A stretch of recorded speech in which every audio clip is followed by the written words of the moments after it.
जय हिंद दोस्तों, आशा करता हूं कि आप सब लोग बेहतर होंगे। श्री वशिष्ठ अकेडमी के इस ऑनलाइन प्लेटफॉर्म पर आप सभी का बहुत बहुत स्वागत है। दोस्तों, आज के इस लेक्चर में बात करने वाला हूं 9 अगस्त से लेकर 19 अगस्त के बीच में चर्चा में रहे करंट अफेयर से संबंधित महत्वपूर्ण टॉपिक्स को लेकर, और बात करेंगे कि यहां से कैसे एग्जाम्स में क्वेश्चंस आपको देखने को मिल सकते हैं। चलिए शुरू करते हैं आज के इस लेक्चर को। आपका सबसे पहला फैक्ट है, ऑस्ट्रेलिया के गेंदबाज हैं जिनका नाम है नॉर्थन एलिस। और नॉर्थन एलिस जो ऑस्ट्रेलिया के गेंदबाज हैं, ये इसलिए फेमस रहे हैं क्योंकि इन्होंने अभी अभी अंतर्राष्ट्रीय क्रिकेट में डेब्यू मैच खेला है और इसमें इन्होंने हैट्रिक लगा दी। और अंतर्राष्ट्रीय मैच में डेब्यू करके हैट्रिक लगाने वाले दुनिया के पहले गेंदबाज बन गए जिन्होंने अपने पहले ही मैच में हैट्रिक लगा दी है।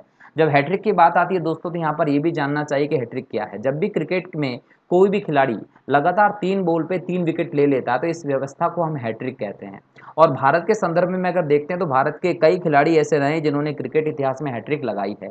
सबसे पहले हम बात करें वनडे मैच की, तो वनडे क्रिकेट में सबसे पहले हैट्रिक लगाने वाले व्यक्ति हैं चेतन शर्मा। भारत की ओर से खेलने वाले चेतन शर्मा जो रहे हैं, इन्होंने 1987 में हैट्रिक लगाई थी और ये किसी भी भारतीय के द्वारा वनडे क्रिकेट में लगाई गई पहली हैट्रिक थी। इन्होंने 1987 में न्यूजीलैंड के खिलाफ खेलते हुए हैट्रिक लगाई थी। किसके खिलाफ? न्यूजीलैंड के खिलाफ ये मैच खेल रहे थे और इस मैच में इन्होंने हैट्रिक लगाई थी। दूसरे नंबर पर अगर हम देखें तो कपिल देव जी का नाम आता है। कपिल देव भारत के एक महान खिलाड़ी जिन्होंने भारत को पहला विश्व कप दिलाने में बहुत इंपॉर्टेंट भूमिका निभाई थी। इन्हीं के नेतृत्व में खेलते हुए 1983 में भारत ने अपना पहला क्रिकेट विश्व कप जीता था। कपिल देव जी ने 1991 में इन्होंने श्रीलंका के खिलाफ खेलते हुए हैट्रिक लगाई थी। तो वनडे क्रिकेट में किसी भी भारतीय के द्वारा लगाई गई दूसरी हैट्रिक थी। तीसरे नंबर पर बात करूं तो कुलदीप यादव का नाम आता है। कुलदीप यादव जो एक युवा भारतीय क्रिकेटर हैं और अभी भारतीय क्रिकेट टीम का हिस्सा हैं, होनहार खिलाड़ी हैं। इन्होंने 2 बार हैट्रिक लगाई, एक बार 2017 में और एक बार 2019 में। 2017 में इन्होंने जो हैट्रिक लगाई थी वो ऑस्ट्रेलिया के खिलाफ लगाई थी और 2019 में इन्होंने जो हैट्रिक लगाई है वो वेस्ट इंडीज के खिलाफ लगाई थी। तो ये 2 हैट्रिक लगा चुके हैं कुलदीप यादव। और एग्जाम में क्वेश्चन आता है कि कौन सा ऐसा भारतीय खिलाड़ी है क्रिकेटर जिसने वनडे क्रिकेट में 2 बार हैट्रिक लगाई है, तो वो कुलदीप यादव हैं। और इसके बाद चौथे जो भारतीय हैं जिन्होंने क्रिकेट में हैट्रिक लगाई है वनडे में, वो है मोहम्मद शमी। मोहम्मद शमी का दोस्तों याद रखिएगा कि मोहम्मद शमी ने 2019 में अफगानिस्तान के खिलाफ खेलते हुए, किसके खिलाफ खेलते हुए? अफगानिस्तान के खिलाफ खेलते हुए क्रिकेट में हैट्रिक लगाई थी। तो ये 4 वनडे खिलाड़ी हैं भारत के जिन्होंने हैट्रिक लगाई है, जिसमें कुलदीप यादव ने 2 बार हैट्रिक लगाई है। वहीं अगर मैं दूसरी तरफ टेस्ट क्रिकेट की बात करूं तो टेस्ट क्रिकेट में भी हमारे देश में 3 हैट्रिक हम लोगों को देखने को मिलती है, जिसमें सबसे पहले हरभजन सिंह जिनको हम लोग टर्मिनेटर के नाम से जानते हैं, इन्होंने भारत के लिए टेस्ट क्रिकेट में सबसे पहली हैट्रिक लगाई थी और ये हैट्रिक इन्होंने लगाई थी 11 मार्च को 2001 में। 11 मार्च 2001 को पहली हैट्रिक लगाई थी इन्होंने टेस्ट क्रिकेट में, और ये किया था इन्होंने ऑस्ट्रेलिया के खिलाफ। किसके खिलाफ लगाई थी? ऑस्ट्रेलिया के खिलाफ। नंबर 2 पे आते हैं आपके इरफान पठान। इरफान पठान उस समय इंडिया टीम में नए नए खिलाड़ी थे। इन्होंने 2006 में पाकिस्तान के बल्लेबाजों को धूल चटा दी थी और पाकिस्तान के लगातार 3 बड़े खिलाड़ियों को हराया था, आउट किया था। ठीक है, तो ये याद रखेंगे। इसके बाद तीसरी हैट्रिक लगती है युवा गेंदबाज जसप्रीत बुमराह की। जसप्रीत बुमराह जो हैं, इन्होंने जो हैट्रिक है वो 2019 में लगाई है। 2019 में इन्होंने वेस्ट इंडीज के खिलाफ खेलते हुए, किसके खिलाफ? वेस्ट इंडीज के खिलाफ खेलते हुए टेस्ट क्रिकेट में हैट्रिक लगाई थी। इस प्रकार से ये भारत के टेस्ट क्रिकेट की हैट्रिक्स रही और ये वनडे क्रिकेट की हैट्रिक्स रही। ठीक है, अतः इसके अलावा कुछ फैक्ट यदि हम बात करें तो याद रखिएगा 1982 में पाकिस्तान के खिलाड़ी थे पहले, जिनका नाम था जलालुद्दीन। पाकिस्तान के खिलाड़ी जलालुद्दीन ने 1982 में हैट्रिक लगाई थी, जो कि किसी भी क्रिकेट में प्लेटफॉर्म में पहली हैट्रिक थी किसी भी व्यक्ति के द्वारा। ये ऑस्ट्रेलिया के खिलाफ इन्होंने लगाई थी। ठीक है, चलिए ये तो बात हो गई क्रिकेट की, और क्रिकेट में अभी तक लगी भारत की तरफ से हैट्रिक की। लेकिन अब बात करते हैं दूसरे करंट अफेयर पर। सबसे पहले मैं इसको हटा देता हूं, इसको आप नोट कर लीजिएगा, स्क्रीनशॉट ले लीजिएगा, क्योंकि यहां से कोई सा भी क्वेश्चन आ सकता है। देखिए, करंट में जो बात चल रही है जरूरी नहीं उसी को लेकर क्वेश्चन आए। करंट से कोर जाकर वो आपसे कोई भी क्वेश्चन पूछ सकते हैं, इसलिए ध्यान रखना है कि कोई भी क्वेश्चन आता है तो आपको क्या करना है। ठीक है, चलिए आगे बात करते हैं। अगला टॉपिक है राष्ट्रीय हथकरघा दिवस, नेशनल हैंडलूम डे। यदि नेशनल हैंडलूम डे की बात करें दोस्तों, तो ये 7 अगस्त को मनाया जाता है और इसको लेकर मैंने एक वीडियो बनाया भी, उसमें मैंने डिटेल में इस पर बात की है। उसके लिंक जो है नीचे डिस्क्रिप्शन बॉक्स में, आप वहां जाकर इस लेक्चर को देख सकते हैं कि हथकरघा दिवस जो है कब से मनाया जा रहा है, कैसे मनाया जाता है और इसमें क्या क्या किया जाता है। इसके बाद आपका इंपॉर्टेंट टॉपिक रहा है, व्यक्ति जो चर्चा में रहे हैं वो है कैबिनेट सचिव राजीव गौबा। राजीव गौबा जी जो है वो कैबिनेट सचिव हैं, लेकिन हाल ही में इनके कार्यकाल को 1 साल बढ़ा दिया गया है केंद्र सरकार के द्वारा। और बढ़ाने वाली जो समिति है उसको बोलते हैं हम कैबिनेट की नियुक्ति समिति। कैबिनेट की जो नियुक्ति समिति होती है उसने राजीव गौबा के कार्यकाल को 1 साल बढ़ाया। तो कैबिनेट की नियुक्ति समिति ने राजीव गौबा के कार्यकाल को 1 साल बढ़ा दिया है। और ये जो राजीव गौबा जी की हम बात करें दोस्तों, तो याद रखिएगा कि झारखंड कैडर के ये आईएएस अधिकारी रहे हैं जिन्हें इस पोस्ट पे नियुक्त किया गया है। यदि हम पहले पहले सचिव की बात करें कैबिनेट सचिव की, तो एनआर पिल्लई जो थे वो पहले सचिव रहे हैं कैबिनेट के, जो 1950 में बने थे। ये भी आप लोगों को ध्यान रखना है, ठीक है। कब रहे थे? 1950 में। जिन्होंने यदि बात करें तो इनके पहले प्रदीप कुमार सिन्हा राजीव गौबा जी के पहले जो थे वो कैबिनेट सचिव के पद पर थे और उनकी जगह इन्होंने ग्रहण की थी। राजीव गौबा जी के बारे में अगर हम खास बात की बात करें दोस्तों, तो याद रखिएगा कि हाल ही में हमने देखा था कि 370 जम्मू कश्मीर से आर्टिकल नंबर 370 जो उसको हटाने की बात कर दी गई थी। और जब 370 हटाने का डिसीजन लिया जा रहा था उस समय राजीव गौबा जी गृह सचिव थे। इसका मतलब हम ये बोल सकते हैं कि भारत में यदि हम बात करें जम्मू कश्मीर से अनुच्छेद नंबर 370 को हटाने की जो प्रक्रिया चल रही थी, उसको लेकर जो समिति काम कर रही थी उसमें गृह सचिव के तौर पर उस समय काम कर रहे राजीव गौबा जी का भी बहुत इंपॉर्टेंट योगदान रहा है। तो इन्हीं सब चीज़ों को देखते हुए भारत सरकार ने इन्हें कैबिनेट सचिव भी बना दिया था। क्लियर? तो ये इंपॉर्टेंट चीजें थी जिनकी आपको जानकारी होनी चाहिए थी, जहां से क्वेश्चंस आ सकते हैं। अगले स्लाइड में जाते हैं दोस्तों। अगले इंपॉर्टेंट बात है वंदना कटारिया को लेकर। वंदना कटारिया जी इसलिए फेमस रही हैं क्योंकि हाल ही में जो उत्तराखंड की सरकार है, उत्तराखंड की सरकार जो है उन्होंने अपने प्रदेश के बेटी बचाओ बेटी पढ़ाओ अभियान का ब्रांड एम्बेसडर इनको बनाया है। तो अगर क्वेश्चन आता है कि वंदना कटारिया को हाल ही में किस राज्य सरकार ने बेटी बचाओ बेटी पढ़ाओ अभियान का ब्रांड एम्बेसडर बनाया, तो याद रखेंगे उत्तराखंड सरकार ने बनाया है। क्लियर है कि नहीं है? महिला सशक्तिकरण की दृष्टि से कन्या शिशु हत्या को रोकने के लिए, बालिकाओं के जीवन को समृद्ध बनाने के लिए, उनके विकास को बढ़ावा देने के लिए प्रधानमंत्री नरेंद्र मोदी जी के द्वारा इस महत्वाकांक्षी अभियान को शुरू किया गया था, बेटी बचाओ बेटी पढ़ाओ अभियान। ठीक है। और वंदना कटारिया जी एक हॉकी खिलाड़ी हैं। अगर एग्जाम में क्वेश्चन ऐसा आ जाता है कि वंदना कटारिया का संबंध किस खेल से है, तो हॉकी से है, जो हाल ही में हमारी ओलंपिक में जो हॉकी खिलाड़ी की टीम थी उनका हिस्सा भी रही है ये। ठीक है। अगला आपका जो क्वेश्चन है दोस्तों वो है विश्व आदिवासी दिवस, वर्ल्ड ट्राइबल डे। ये हर साल 9 अगस्त को मनाया जाता है दोस्तों। इसकी अगर हम बात करें तो याद रखिएगा उद्देश्य, इसका उद्देश्य क्या है, तो दुनिया में जो ट्राइबल लोग हैं जिनको हम बोलते हैं स्वदेशी आबादी, आपकी जो स्वदेशी आबादी है उस स्वदेशी आबादी के अधिकारों को बढ़ावा देने के लिए, है ना, याद रखिएगा ट्राइबल लोगों को, आदिवासी लोगों को हम स्वदेशी आबादी बोलते हैं। और स्वदेशी आबादी जो है इनके अधिकार जो हैं, इनके अधिकारों को बढ़ावा देने के लिए, ठीक है, बढ़ावा देने के लिए। अच्छा, इसके अलावा यदि हम बात करें तो उनकी रक्षा के लिए, बढ़ावा तो देने ही अधिकारों का, लेकिन इनके अधिकारों की रक्षा की जाएगी। इसके अलावा इनके समाज में जो योगदान है उस योगदान को स्वीकार करने के लिए हर साल 9 अगस्त को विश्व आदिवासी दिवस सेलिब्रेट किया जाता है। इसकी घोषणा की गई थी 1982 में। 1982 में जेनेवा में सम्मेलन चल रहा था, उस सम्मेलन के दौरान कहीं ना कहीं इसकी घोषणा की गई थी। और यूएन की घोषणा के अनुसार हर 1994 से, याद रखना है 1994 से हर साल इसे मनाया जा रहा है। कब से मनाया जा रहा है? 1994 से मनाया जा रहा है, जैसे कि यूएन ने घोषणा की थी उस हिसाब से। क्लियर? अच्छा, इसकी इस साल की जो थीम रही उसकी थीम ये थी कि किसी को भी पीछे नहीं छोड़ना। इस साल की जो थीम रही है, इस साल की थीम क्या रही उसको भी याद रखिएगा, किसी को भी पीछे नहीं छोड़ना है, पीछे नहीं छोड़ना है। ठीक है। और स्वदेशी लोग एक नए सामाजिक अनुबंध का आह्वान करते हैं, ये इस साल की थीम थी। तो जैसा मैंने बोला उस हिसाब से आप इसको नोट कर लीजिएगा कि किसी को भी पीछे नहीं छोड़ना है, स्वदेशी लोग एक नए सामाजिक अनुबंध का आह्वान करते हैं, वो इस साल की थीम भी रखी गई थी हर आदिवासी दिवस के अवसर पर। यदि हम भारत की बात करते हैं तो भारत में गोंड जनजाति जो है वो सबसे बड़ी जनजाति है और प्राचीन जनजाति है, और भारत की जनसंख्या का लगभग 8.6% जो होता है वो आपकी आबादी जो होती है इस आबादी में आती है, एसटी की पॉपुलेशन में आती है, ये भी ध्यान रखना है। क्लियर?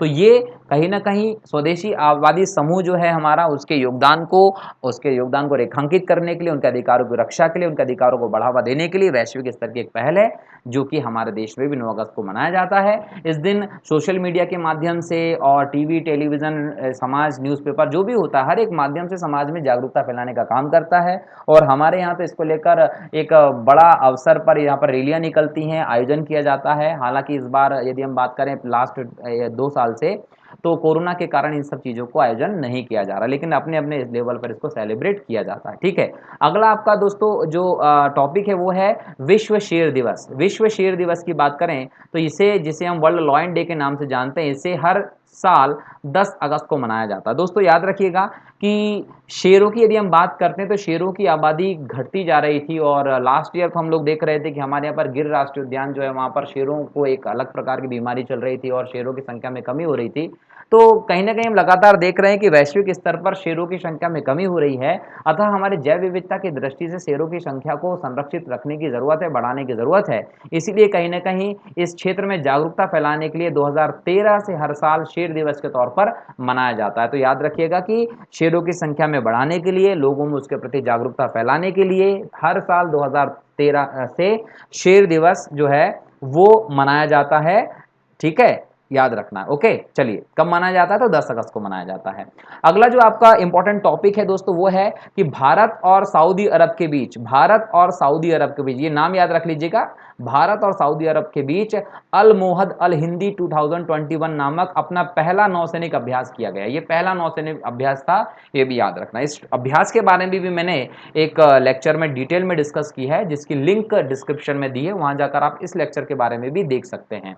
नेक्स्ट है बांग्लादेश के ऑलराउंडर शाकिब उल हसन। याद रखिएगा, शाकिब अल हसन जो है वो एक बांग्लादेश के ऑलराउंडर हैं, और बांग्लादेश के ऑलराउंडर शाकिब उल हसन जो हैं, इनकी यदि हम बात करते हैं तो आईसीसी ने इन्हें player of the month award दिया। आईसीसी के द्वारा हाल ही में अभी शुरू किया गया ये award, player of the month, और ये अवार्ड जो है वो शाकिब उल हसन को उनके परफॉर्मेंस के लिए दिया गया है, जो कि बांग्लादेश के ऑलराउंडर हैं, ठीक है। नेक्स्ट है ब्रिटिश कंपनी हो उसे क्रेश द्वारा तैयार की गई रिपोर्ट के मुताबिक 2020 में दुनिया भर में सबसे प्रदूषित देश जो था वो बांग्लादेश को बताया गया, ये भी याद रखना है। इसके अलावा नेक्स्ट है कि भारत का जो टायर उद्योग है उसमें ट्रक बस रेडियल सेगमेंट में मार्केट लीडर जो है वो जेके टायर है। जेके टायर एंड इंडस्ट्रीज जो है, याद रखिएगा, जेके टायर एंड इंडस्ट्रीज जो है उसने नारायण कार्तिकेय को, याद रखना है, इन्होंने नारायण कार्तिकेयन को अपना ब्रांड एम्बेसडर चुना है। तो जेके टायर के ब्रांड एम्बेसडर अभी किसको बनाया गया है? तो नारायण कार्तिकेयन को बनाया गया है। अब ये नारायण कार्तिकेयन कौन है? याद रखिएगा कि नारायण कार्तिकेयन जो है वो तमिलनाडु के कोयम्बटूर में पैदा हुए थे। कहाँ? कोयम्बटूर तमिलनाडु में पैदा हुए थे नारायण कार्तिकेय, ठीक है। ये किससे संबंधित है? तमिलनाडु से। और ये फार्मूला 1 चालक हैं। जो फार्मूला 1 आप देखते हैं ना, रेसिंग होती है फार्मूला 1, उसके रेसर रहे हैं कौन? कार्तिकेय। और इन्होंने कई सारी नेशनल इंटरनेशनल बोल सकते हैं कि जो भी बोल सकते हैं प्रतियोगिता हुई उनको इन्होंने जीता है। तो इनको लेकर इन्होंने ब्रांड एम्बेसडर चुना है, ठीक है। नेक्स्ट क्वेश्चन है आपका अंतर्राष्ट्रीय युवा दिवस, इंटरनेशनल यूथ डे। देखो 12 जनवरी को हम भारत में राष्ट्रीय युवा दिवस मनाते हैं स्वामी विवेकानंद जी के जन्म दिवस के अवसर पर, लेकिन अंतर्राष्ट्रीय युवा दिवस जो होता है वो 12 अगस्त को मनाया जाता है। कब मनाया जाता है? 12 अगस्त को। तो 12 अगस्त जो है वो अंतर्राष्ट्रीय युवा दिवस के तौर पर मनाते हैं। इसके पीछे की हम स्टोरी की हम बात करें तो ये दिवस जो है वो 17 दिसंबर, मतलब 17 दिसंबर को, 17 दिसंबर 1999 को घोषित किया गया था। 17 दिसंबर 1999 को घोषित किया गया, और पहली बार मनाया गया था सन 2000 में। सन 2000 में प्रथम बार मनाया गया था। तो याद रखिएगा, अगर एग्जाम में क्वेश्चन आ जाता है कि युवा दिवस, अंतर्राष्ट्रीय युवा दिवस पहली बार कब मनाया गया था, तो 2000 में मनाया गया था, और घोषणा कब हुई थी? तो 17 दिसंबर 1999 को इसकी घोषणा की गई थी।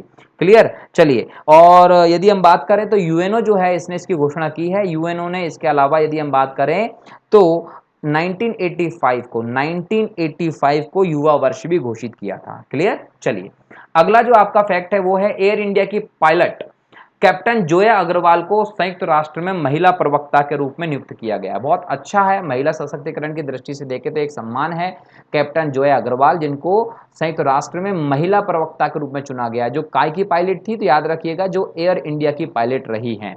ठीक है, यदि हम बात करें इनकी तो इसके बारे में ध्यान रखना है जोया जी को लेकर।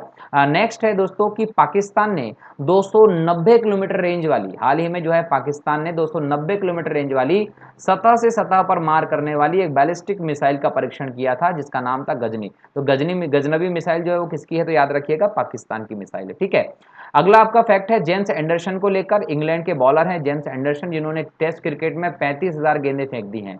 तो टेस्ट क्रिकेट में 35,000 गेंदें फेंकने वाले दुनिया के पहले एकमात्र यदि हम गेंदबाज बोलें, तेज गेंदबाज, तो वो कौन है, जेम्स एंडरसन। यदि हम ओवरऑल बोलें कि अभी तक सभी स्पिनर्स को भी मिला लें इसमें, तो स्पिनर्स को मिलाने के बाद ये चौथे गेंदबाज हो जाते हैं ऐसा करने वाले। अगला आपका इंपॉर्टेंट फैक्ट है आज का हाथी दिवस, विश्व हाथी दिवस, वर्ल्ड एलिफेंट डे, हर साल 12 अगस्त को मनाया जाता है ना। तो वर्ल्ड एलिफेंट डे जो होता है, विश्व हाथी दिवस जो होता है, वो हर साल 12 अगस्त को मनाया जाता है। और इसका प्रारंभ किया गया था 2011 से। कब से प्रारंभ किया गया था, तो पहली बार 2011 में मनाया गया था ये। इसको कौन बनाता है या किसने स्टार्ट किया था, तो याद रखिएगा एलिफेंट री इंट्रोडक्शन, याद रखिएगा एलिफेंट री इंट्रोडक्शन फाउंडेशन।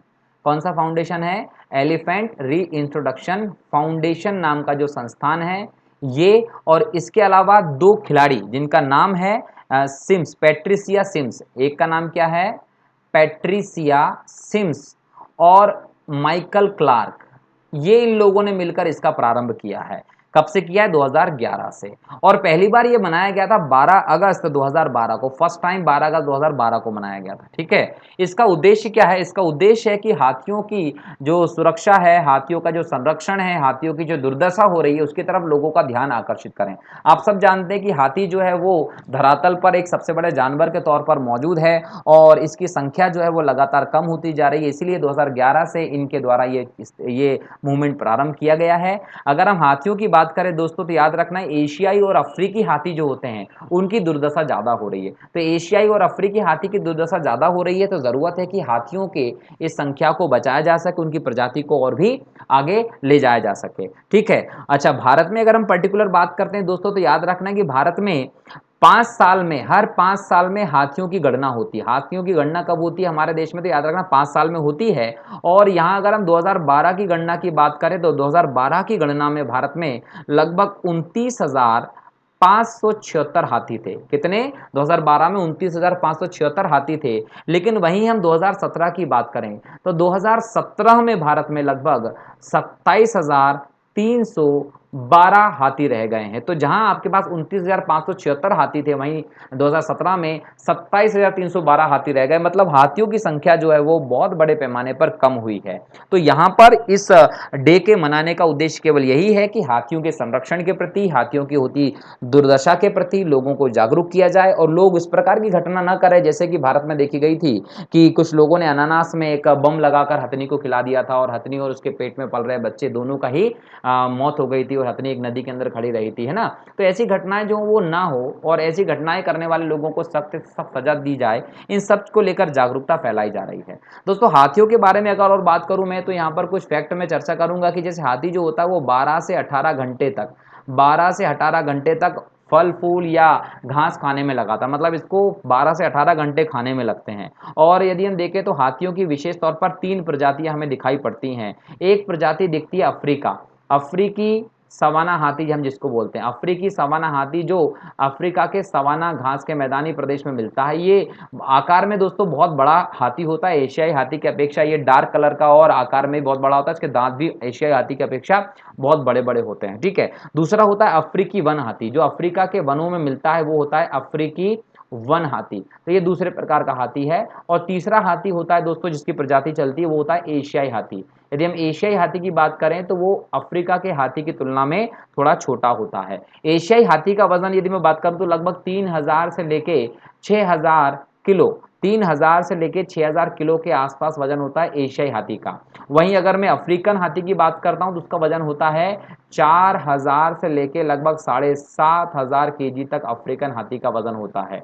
तो हाथी जो है उसकी प्रजातियों के संरक्षण को कहीं ना कहीं अभी बढ़ावा दिया जा रहा है। अगर हम भारत की बात करें तो भारत में वर्तमान में सबसे ज्यादा हाथियों वाला अगर वो राज्य है तो याद रखिएगा कर्नाटक।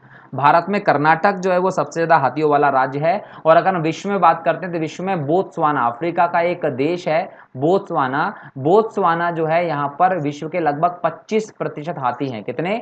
25% हाथी। तो सबसे ज्यादा हाथियों वाला जो देश है वो बोत्सवाना है। इसके अलावा दोस्तों हाथियों के कान बहुत तेज होते हैं। हाथी लगभग 5 किलोमीटर दूरी की आहट को पहचान लेते हैं, चीजों को समझ लेते हैं। ठीक है, तो हाथी जो है वो बहुत ही महत्वपूर्ण है। और हमारे यहाँ तो धार्मिक रूप से, सांस्कृतिक रूप से भी हाथी को हम गजराज के तौर पर जानते हैं। और हमारे श्री गणेश जी जो है उनसे हम उनको लेकर चलते हैं, तो हमारे लिए एक सांस्कृतिक रूप से और धार्मिक रूप से भी बहुत महत्वपूर्ण है, जिसकी हम लोग पूजा भी करते हैं। तो इस दृष्टि से भी यदि देखें तो हाथियों का संरक्षण करना बहुत ज्यादा जरूरी है। इसके बाद दोस्तों आपका अगला जो फैक्ट है वो फैक्ट क्या है? इंदौर, मध्य प्रदेश का इंदौर शहर जो अभी तक स्वच्छता की दृष्टि से अव्वल था, वो अब वाटर प्लस का टैग लेने वाला शहर भी बन गया। भारत का पहला वाटर प्लस टैग लेने वाला शहर जो इंदौर हो गया। इंदौर 4 बार स्वच्छता में नंबर 1 भी आ चुका है और वाटर प्लस का टैग भी ले चुका है। तो इंदौर जो है उसके बारे में मैंने डिटेल में अलग से एक लेक्चर में डिस्कस किया है कि क्या वाटर प्लस टैग मिला है और इसके बारे में और भी चीजें हैं। तो आप उस लेक्चर को देखिएगा, डिस्क्रिप्शन में लिंक दी गई है उस पर जाकर। नेक्स्ट है आपका इंपॉर्टेंट टिकटॉक। दोस्तों पिछले कुछ सालों से हम देख रहे हैं कि पूरे विश्व में टिकटॉक जो है एक चीनी ऐप जो उसका एक अलग ही नशा चढ़ा हुआ है लोगों पर। और इसी का परिणाम है कि आज विश्व का सबसे ज्यादा डाउनलोड किया जाने वाला ऐप जो है वो टिकटॉक बन गया है। ठीक है, तो ये कुछ इंपॉर्टेंट टॉपिक्स डिस्कस किए टिकटॉक को लेकर भी। और अगले टॉपिक यदि हम जाते हैं तो भारतीय एथलेटिक महासंघ ने, याद रखना है किसके बारे में बात कर रहा हूं, भारतीय एथलेटिक महासंघ की समिति ने देश में हर साल हर साल 7 अगस्त को हर साल 7 अगस्त को जेवलिन थ्रो डे मनाने की घोषणा कर दी है। जेवलिन थ्रो डे मनाने की घोषणा क्यों की है? याद रखिएगा, इसी दिन 7 अगस्त को नीरज चोपड़ा, हाल ही में जिन्होंने टोक्यो ओलंपिक में गोल्ड मेडल जीता है, तो 7 अगस्त को ही उन्होंने गोल्ड मेडल जीता था, इसलिए इस डे को जेवलिन थ्रो डे मनाने की घोषणा की गई है। ये एक बहुत ही गौरवपूर्ण पल है कि आपकी वजह से किसी एक दिवस को घोषित किया जा रहा है। अगला आपका टॉपिक है दोस्तों कि लंदन में राष्ट्रमंडल सचिवालय द्वारा जारी 181 देशों की वैश्विक युवा सूचकांक में भारत का स्थान 122वां रहा है। यश बैंक ने महेश राममूर्ति को अपना नया मुख्य सूचना अधिकारी बनाया हुआ है। इसके अलावा यदि हम बात करें तो भारतीय वायुसेना ने लद्दाख को दुनिया का सबसे ऊंचा mobile air traffic control tower का निर्माण किया है। और लास्ट है, भारतीय कुश्ती महासंघ ने टोक्यो ओलंपिक के दौरान अनुशासनहीनता के चलते विनेश फोगाट को, कुश्ती करने वाली महिला पहलवान जो हैं विनेश फोगाट को सस्पेंड कर दिया है। तो ये सब चीज़ें हमारे आज के करंट अफेयर के टॉपिक का हिस्सा रही हैं, जिसको मैंने आप लोगों से डिस्कस किया। दोस्तों निस्संदेह आगे जो एग्जाम्स आपको देखने को मिलेंगी इस साल के अंत में या अगले साल के प्रारंभ में, वहाँ पर आपको यहाँ से कुछ महत्वपूर्ण क्वेश्चंस अवश्य देखने को मिलेंगे। इसलिए इसको आप ज़्यादा से ज़्यादा लोगों से शेयर कीजिए, चैनल को सब्सक्राइब कीजिए, बेल आइकन पर क्लिक कीजिए, ताकि अगला लेक्चर आपको मिलता है तो आप उसको तुरंत नोटिफिकेशन आ जाए। और इन सब चीज़ों को आप नोट करके रखिएगा ताकि एग्जाम में आप गलत लगा के ना आए। ठीक है, आज के लेक्चर में इतना ही। मिलता हूं अगले लेक्चर में करंट अफेयर के कुछ नए टॉपिक्स को लेकर। तब तक के लिए बहुत बहुत धन्यवाद। जय हिंद, जय भारत, वंदे मातरम दोस्तों।